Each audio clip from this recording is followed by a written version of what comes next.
हरसिमरत बहुत बहुत कौर बादल जी।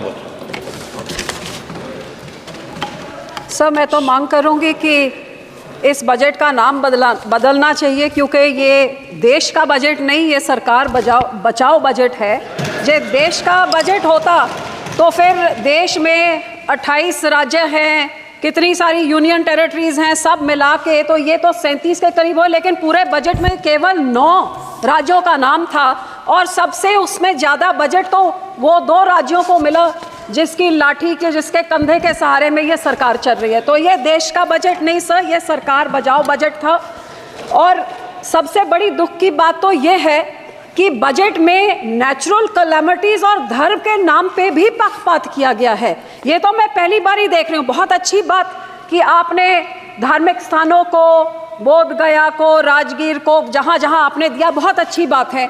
लेकिन जिस श्री दरबार साहब पे, अमृतसर साहब पे रोज़ 2 लाख लोग नतमस्तक होते हैं, उनको मुफ्त खाना मिलता है, सबसे बड़ा दुनिया भर, देश भर के लोग वहाँ पे जाते हैं, और जहाँ पे सारा दिन सरबत के भले की अरदास होती है, उसका तो आपने नाम तक नहीं लिया। और फिर मैं नेचुरल कैलेमिटीज़ की बात करूँ तो फ्लड रिलीफ आपने राज्यों को दिया, बहुत अच्छी बात। जैसे मेरे सहयोगी ने मेरे से पहले बोला कि ये जो पानी आता है हिमाचल को आपने दिया पैकेज, तो हिमाचल का पानी पंजाब में आके पंजाब को जब डुबो देता है और तबाही मचाता है, तो पंजाब को आप क्यों भूल जाते हैं? जब पानी डैम में भर जाता है तो आप डैम खोल देते हैं और हमारा पंजाब डुबा देते हैं। जब घग्गर रिवर का लेवल ऊपर हो जाता है तो चुपचुपीते 7 के राज्यों को बचाने के लिए बंद तोड़ देते हैं और हमारे गाँव को डुबा देते हैं।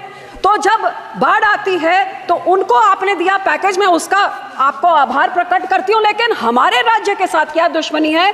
क्या पंजाब के जनता, पंजाब के लोग, पंजाब के किसान, पंजाब का इंफ्रास्ट्रक्चर सरकार को मैटर नहीं करता? और हैरानी की बात सर, जब बाढ़ आती है तो पंजाब सफ़र करे, जब पानी की कमी हो जाती है तो फिर कांग्रेस हो, आम आदमी हो, भाजपा हो, सारे इकट्ठे होकर षड्यंत्र खेले कि एसवाईएल की नहर बनाइए ताकि पंजाब का पानी दूसरे राज्य को जाइए। तो जब पानी कम होता है तब तो हमारा पानी चुराना चाहते हैं, जब पानी उनमें ज़्यादा हो जाता है तो पंजाब को फ्लड कर देते हैं। और सर, आपको मैं ये भी बताना चाहती हूँ, तकरीबन 70 साल पहले इस सरकार ने, कांग्रेस सरकार ने रिपेरियन प्रिंसिपल्स के खिलाफ हमारा पानी राजस्थान को दे दिया और कहते थे 1 साल में उस पानी का कॉस्ट क्या होगा आपको डिसाइड करके मिले। 70 साल से आज तक डिसीजन नहीं हुए। तो जो पानी हमारा दूसरे राज्य को रिपेरियन प्रिंसिपल के अगेंस्ट जा रहा है, या उसको बंद किया जाए या हमें उसका पैसा दिया जाए, ये मैं आपसे आज मांग करती हूँ। सर, दूसरा मैं ये भी आपसे मांग करती हूँ कि सेंट्रल ग्राउंड वाटर जो कह रहा है कि पंजाब के सारे ब्लॉक्स क्रिटिकल हो गए हैं, हमारे ट्यूब, हमारे वेल्स में पानी नीचे जा रहा है। आज की रिपोर्ट तो ये भी है कि टॉक्सिसिटी इतनी हाई है कि पीने लायक नहीं है। तो ये सर, हम लोग को तो मदद करनी चाहिए, और इस पूरे बजट में मदद की बात दूर, हमारा नाम तक नहीं लिख गया। हमें डिमांड करती हूँ कि पंजाब को भी दिया जाए। दूसरी सर, मैं किसानों पे आना चाहती हूँ। 4 पिलर बोले थे, युवा, महिला, गरीब, किसान। किसानों को तो मैं बोलना नहीं चाहती, जो कितने किसान खुदकुशी कर चुके हैं, शहीद हो गए हैं, आज तक धरने में बैठे हुए हैं। लेकिन जो ये किसान हकी सरकार होती जो कहती थी 2022 तक हम किसान की आय दुगनी कर देंगे, तो मुझे इतना ही समझा दें कि 2022-23 में तो एग्रीकल्चर ग्रोथ 4.7 थी, तो फिर पिछले साल 1.4 क्यों रहेगी जिनकी पॉलिसीज इतनी अच्छी है? हकीकत यह है कि किसानों के ये दुश्मन हैं, किसानों के हिमैती नहीं हैं। आज हर एक तरह से महंगाई की मार देखिए। आज जो 8 साल पहले 40 किलो का बीज का एक बैग होता था, वो 800 से 1200 होता था, 2000 हो गया। डीएपी 3 गुना बढ़ गई कीमत, पोटैश 900 से 1700, जो लेबर का कॉस्ट होता था वो भी 3 गुना हो गया, जो हार्वेस्टिंग के लिए होता था वो भी 3 गुना हो गया, जो मशीनरी की रेंटल होती थी, डीजल आपने 47 से 90 कर दिया, तो वो आप सोच ले कहाँ तक। सो जहाँ किसान को रिलीफ देनी थी, उसमें रिलीफ क्या दी? मनरेगा में 0 इंक्रीज। लोग सोचते थे आप बढ़ाएंगे, अमाउंट बढ़ाएंगे, दिन बढ़ाएंगे, 0।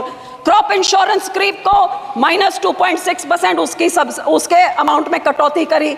यूरिया सब्सिडी में -7.4 की कटौती, न्यूट्रिएंट बेस्ड सब्सिडी में -25% कटौती।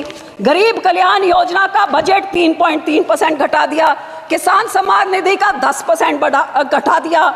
18 से 22 तक जितने फार्मर्स कवर्ड अंडर पीए फसल बीमा योजना या सबका 8-9% उनका कट गया। और पंजाब की जब मैं बात करूं तो पंजाब की बेनिफिशियरी जो पीएम किसान निधि में थे और आवास योजना 2018 से घटते ही जा रहे हैं सर। तो मैं ये कहना चाहती हूँ कि जो किसान देश का पेट भरता है, किसान सबसे ज्यादा जो योगदान पाता है, ये 80 करोड़ लोगों को जिनको आप फ्री राशन देते हैं, उस किसान के साथ आप दुश्मनी क्यों दिखा रहे हैं। मैं अपील करती हूँ सरकार को कि जो MSP legal guarantee Swaminathan commission की रेकमेंड C2+50% उसको लागू करें। मैं ये भी बेनती करती हूँ, सजेशन सब 2-4 सजेशन देती हूँ कि जब तक आप नहीं करते कम से कम भावांतर स्कीम लाइए जिसकी एमएसपी पे नहीं बिक रही हो, मिडल जो बीच का रह जाता है वो दे। एक फार्मर फ्रेंडली क्रॉप इंश्योरेंस कोई स्कीम आप लेके आए जिससे किसानों का फायदा हो, इंश्योरेंस कंपनी का नहीं। और जो किसान के जो इम्प्लीमेंट्स हैं इन पे आप जीएसटी को खत्म करिए ताकि किसानों का कुछ फायदा हो, उनकी फल सब्जियां बचे, जिससे किसान की महंगा मॉनसून आ रहा है, टमाटर के रेट कहाँ चले जाएंगे। जी आप इम्प्लीमेंट्स में जीरो करें तो बहुत कुछ फायदा हो जाएगा। सर आखिर में पंजाब की इंडस्ट्री 7 की स्टेटों को टैक्स इंसेंटिव्स देके तबाह कर दिया, हमारी इंडस्ट्री भाग गई है।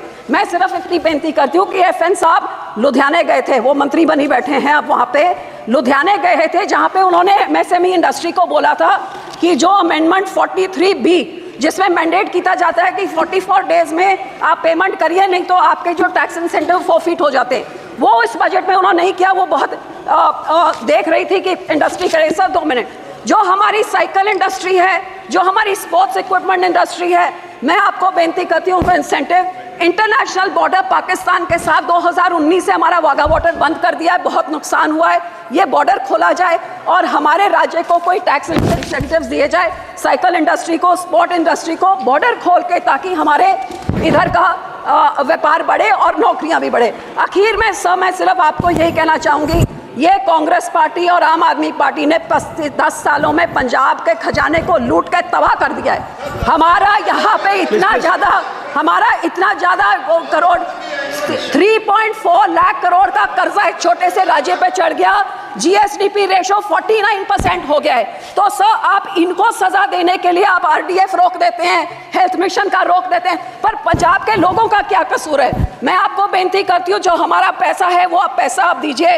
अनएम्प्लॉयमेंट रेट जो देश में उसका दुगना है, ड्रग अब्यूज से हमारा राज्य जूझ रहा है। और पंजाब में औरतों का तो ये हाल है कि कुपोषण वो भी बढ़ गया है, अनीमा भी बढ़ गया है। और आंगनवाड़ी के जो राशन मिलता है गरीब बच्चियों के लिए, लैक्टेटिंग मदर्स, प्रेग्नेंट मदर्स और बच्चों के लिए, वो इनकी सरकार ने, आम आदमी की जो सरकार वहाँ पे है, वो वेरका मिल्कफेड प्राइवेट आधारों से लेके प्राइवेट कॉन्ट्रैक्टर्स को देके सब स्टैंडर्ड चीजें लोगों को देके करोड़ों का घपला हो रहा है। तो सर पैसे ना रोकिए, इनको पिनलाइज करिए ताकि लोगों को उतना हक मिले।